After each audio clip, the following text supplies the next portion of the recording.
Imagine working hard your entire life, building savings, a home, maybe even a small business, and then losing control of what happens to it when you're gone. That's the problem we're solving today. Everyone has heard of wills. Many have heard of trusts, but most people have no idea which one is better for them. And here's the twist. The wrong choice could cost your family thousands of dollars, months of stress, and even public court battles. Stick with me, because by the end of this video, you'll not only know the difference, but you'll also see exactly which one may fit your life right now. Number 1. What is a will? A will is a legal document that says who gets your stuff after you die. Think of it as a set of instructions you leave behind. You name beneficiaries for your money, your home, your belongings. You can even name a guardian for your kids. For example, if Sarah writes in her will that her sister gets the house and her son gets her savings account, the court will follow those instructions. But here's the catch. A will does not avoid probate. Probate is the court process where a judge oversees how your estate is divided. It can be expensive, take months, and everything becomes public record. So while a will gives direction, it still leaves your family with red tape. Number 2, what is a trust? A trust is like a treasure chest you fill with your assets while you're alive. You then decide who gets to open it and when. The most common one is called a revocable living trust. With this, you can put your house, bank accounts, and investments into the trust. You still control it while you're alive, but when you pass away, the assets in the trust go directly to your chosen people, without probate. For example, if Michael has a trust that says his daughter gets his house, she can take ownership almost immediately without waiting for a judge's approval. This saves time, money, and keeps things private. Number 3. Probate explained. Probate is the elephant in the room. Many people don't realize just how draining it can be.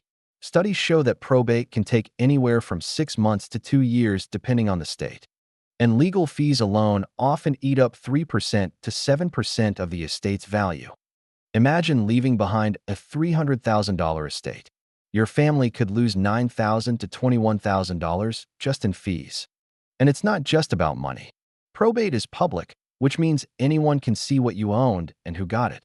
That can lead to family drama or even creditors coming after your estate. Number 4, control and flexibility. Here's where trusts shine. With a will, your instructions kick in only after you die. But with a trust, you can set conditions. For example, you could say your son gets money only after he graduates college.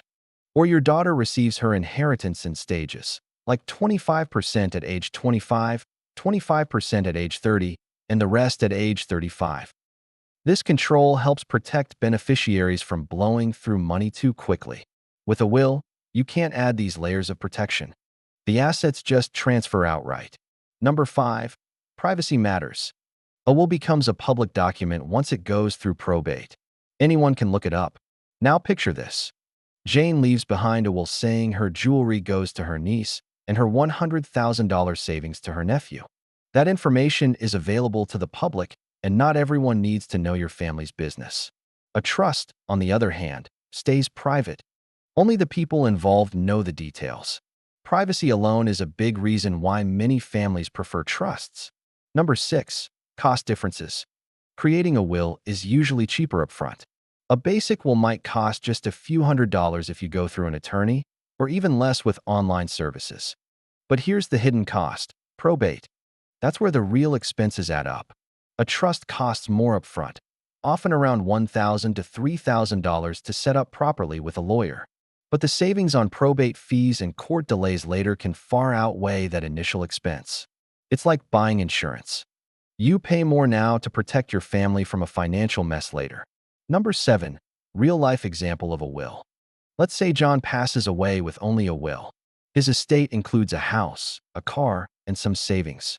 His children are supposed to inherit everything equally, but because he had only a will, the estate must go through probate.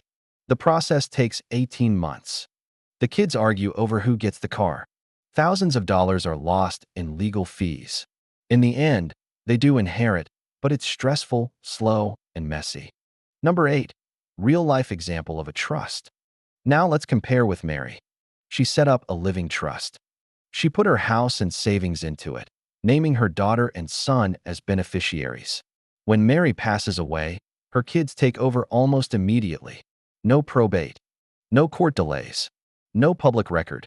Instead of waiting years, they can settle everything in weeks. This is the smooth handoff most families want. Number 9. When a will is enough. Not everyone needs a trust. If you're young, single, renting, and have minimal assets, a will might be enough, especially if your estate is simple and small. For example, a 25-year-old with a car, a checking account, and some personal items may not need to pay thousands for a trust. A simple will could be just fine. Number 10. When a trust makes sense. But if you own real estate, have kids, or significant assets, a trust starts to make sense. Say you own a home worth $250,000. Avoiding probate alone could save your family thousands. If you have children, a trust lets you control when and how they receive their inheritance. And if you value privacy, a trust is the clear winner. Number 11. Taxes, the hidden question. Here's something many people wonder. Do trusts help you avoid taxes?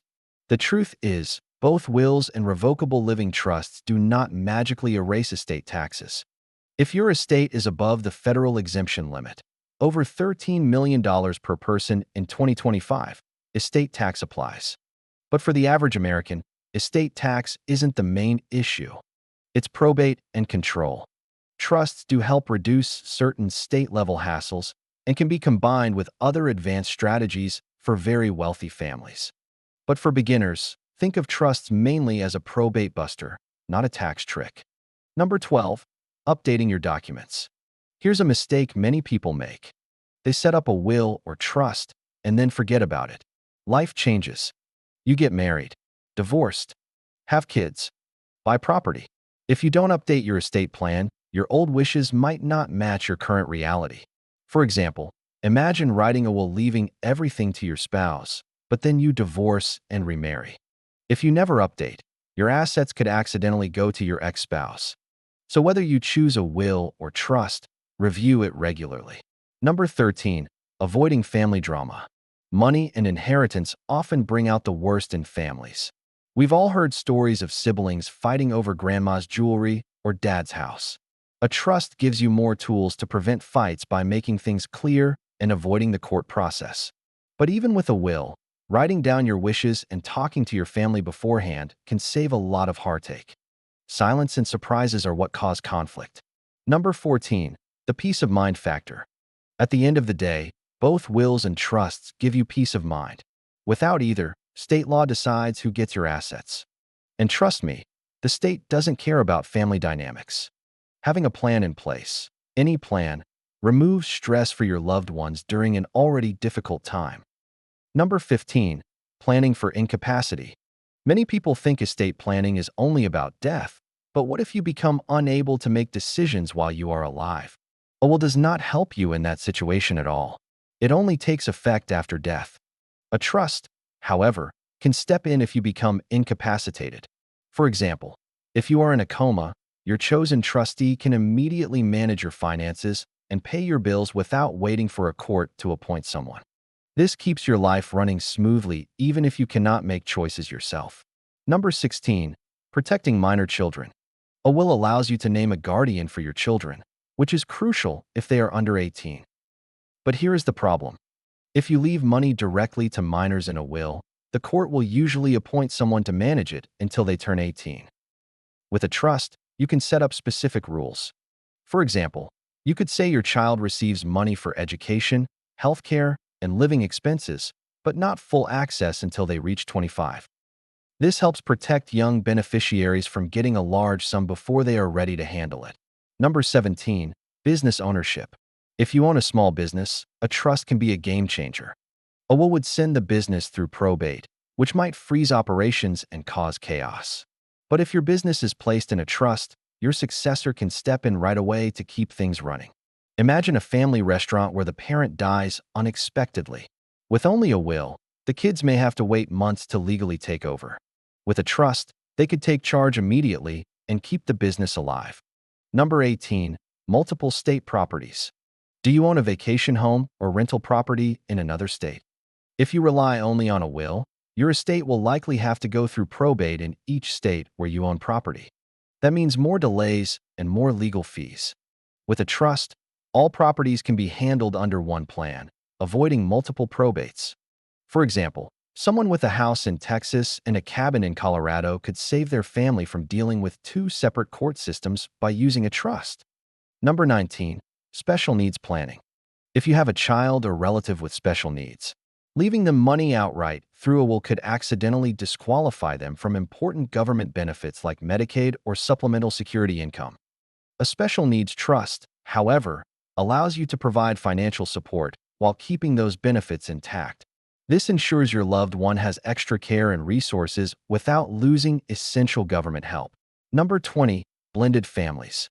Many families today are blended, with children from previous marriages. A will can sometimes lead to unintentional favoritism or confusion. A trust allows you to clearly outline who gets what and when, making sure children from both current and past relationships are cared for fairly. For example, you could leave certain assets to your current spouse, but also set aside a portion for children from a first marriage. This prevents conflict and ensures everyone is remembered. Number 21. Charitable giving. If giving back is important to you, both wills and trusts can include charitable gifts. But trusts can make this more structured. For instance, you could set up a trust that donates a percentage of your estate every year to a nonprofit, rather than just leaving a one-time gift. This way, your legacy continues to support causes you care about for years after you are gone. Number 22. Handling digital assets. Today, our lives are online. We have email accounts, social media, online businesses, even cryptocurrency. A will can mention who should get control of these, but it still goes through probate, which can delay access. A trust lets you assign control immediately. For example, if you own Bitcoin or run an online store, a trust can make sure your heirs access those assets right away instead of watching them sit frozen for months. You've now seen the pros, the cons, the costs, and the control differences between wills and trusts. The real question is not which is better, but which is better for you right now? So let me ask you this. If you had to decide today, would you choose the simplicity of a will or the power and privacy of a trust? Drop your answer in the comments. I'd love to see where you stand.